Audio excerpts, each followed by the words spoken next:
Hey guys, Spectovisor here. I'm here to show you how to use Microsoft Paint to the best of your capabilities. Microsoft Paint has been long joked about as the art for just wasting time in classes and stuff, but you can actually do some things. I won't do the spectrum of 3D art because my skill set is in 2D art, animation, stuff like that. First thing you want to do is acknowledge the fact that Paint has come a long way. What Paint has done is it has allowed you to do a layer feature. By adding layers, you can do different aspects of drawing. Let's say a circle on this one and a star in the circle right there. Now if I want to do like an arrow here, well, that looks kind of clustered now, doesn't it? But if I hit this little eyeball here on hide layer, you can see that the arrow appears by itself.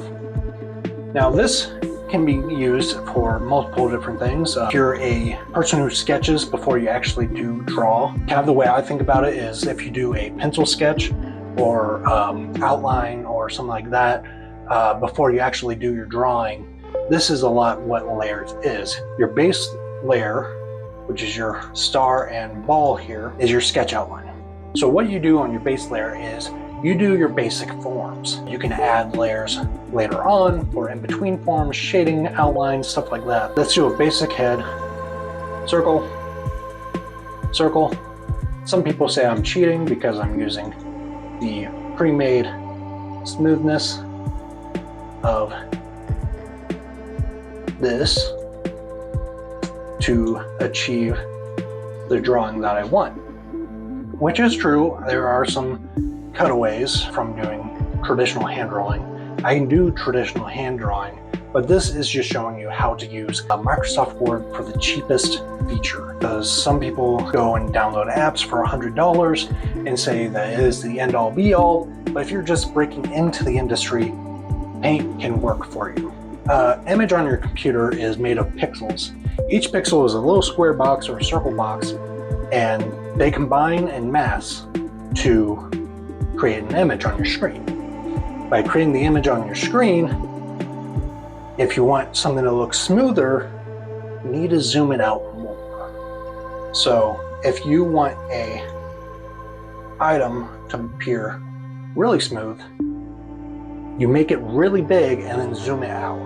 Because when you zoom it out, everything looks the way, perspectively, what you want it to be, because that's how pixels work. Paint in itself does the base art, the basic small drawings. What you have to do is you have to expand your canvas and plan ahead for how big you're wanting to make it. You can go ahead and zoom out to about 50% and keep your drawing tools preset, and that'll give you a good basis to go off of. It won't be the smoothest at that point because you can zoom out to 25% or something like that and then scale your width of your drawing tool accordingly. But this is a good template to go off of first. So once you have your head, you want to take note where you want your ears. And then when you find where you want your ears, depending on what artistry or how you design your character, yours normally appear at the bottom of that circle of your head. So when you look at your head, the top of the ear hits that circle. That's a good way to kind of think about the proportions from there. Next is figuring out where your eyes are. Your eyes typically set about where the opening to the hoop is. That's going to be your eye line. And then right above it is your brow line. Your nose typically centers your face down here. And where it meets is where the circle, just below where the circle meets your headline. Your mouth splits the difference here, right between the chin circle and the nose line. From there, you can plan where your hairline is. We have the eyebrows here, so let's give it about here. That's your hairline. And then we can worry about neck, proportions, stuff like that. Usually a neck follows your jawline down. It can fluctuate between character builds and stuff like that, but that's typically the flow of motion is the neck follows your jawline, curves in a little bit, and then swoops into your shoulders, where you can draw 2 shoulder circles and draw lines connecting those. But for right now, we're just focusing on the head because I'm showing you how to template Microsoft for your best use. Okay, so now we can zoom back in because we know how it's going to look. And now what we want to do is we want to go here and we want to kind of follow the outlines we've made.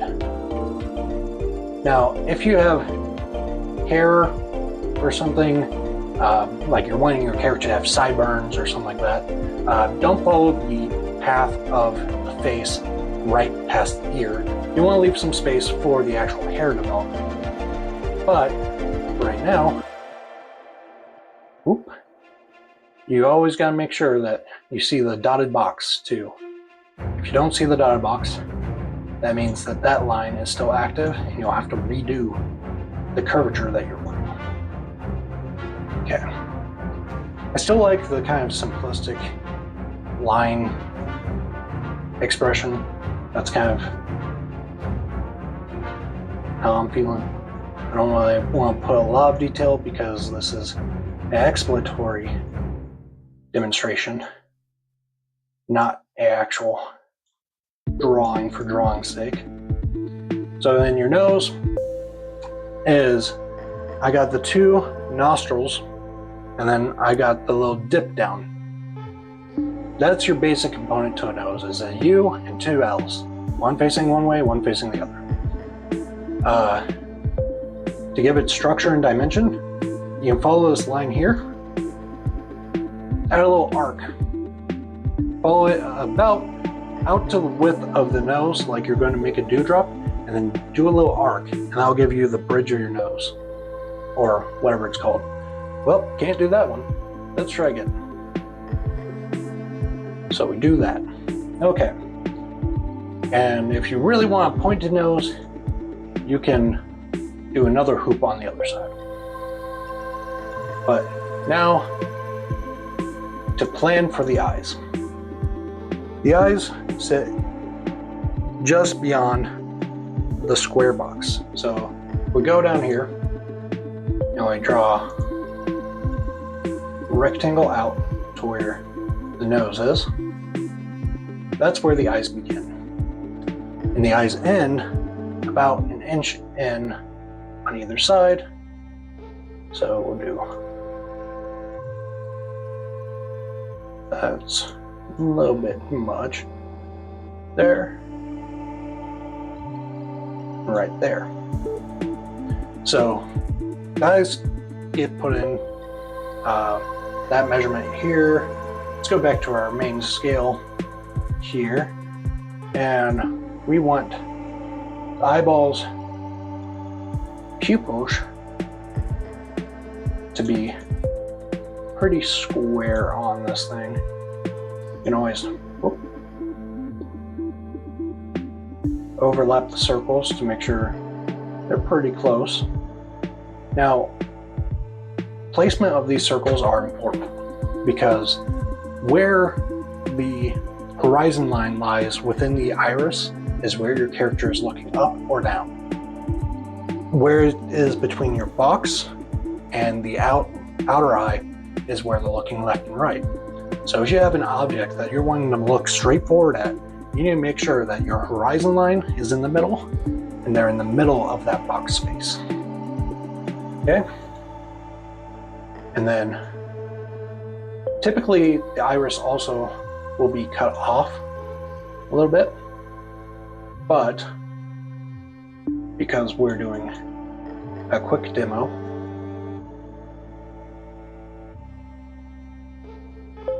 It can save us a little bit of time by just keeping the iris there. Because with how much of your eye is exposed, also conveys a sense of emotion, conveys if they're happy, sad, or what have you. Same with the eyebrows. As you can see when I'm talking, the eyebrows get furrowed, change height, everything, change shape. So you have to decide what shape your eyebrow is going to be and what position reflects the mood. If you want a neutral position eyebrow, you will, you gotta remember to deselect that. You'll follow the baseline with your initial, and same here. And then pop up here,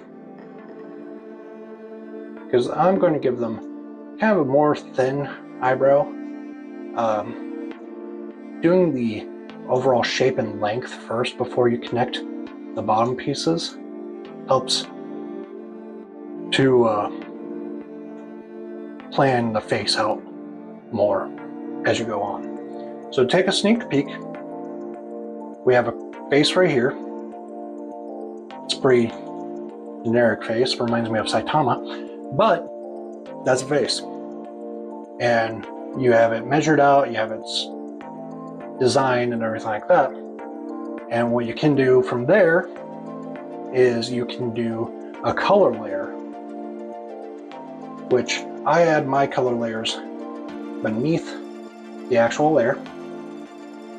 And I'm going to do green for the eye, okay? And because it's a color, I can increase this because I'm not outlining. I don't need to be super exact with it, but helps if I'm selecting the right layer. But what you'll see is if you're using the layer technique, you can keep your solid outlines without drawing over them, which comes in super handy if you're trying to do clean cut, comic style, or something like that. Because then what you do, you unhide that, and now he has green eyes. That is the very basic of what you can do with this. You can do shading layers. Every step in art is about layering and taking it to the next level. If you use the layer feature in Paint, you can achieve similar status. It might not be as polished as some other programs, but it's what I've used over the years. It's what I use for my thumbnails sometimes. It does a lot. And so, very simple, very basic. I'm not going to go into too much detail unless you want to see more, or you want to see more progress, or you actually want to see a drawing of mine take place. I can do one of those. But for right now, this is where I'm going to leave it. Thank you for watching the video.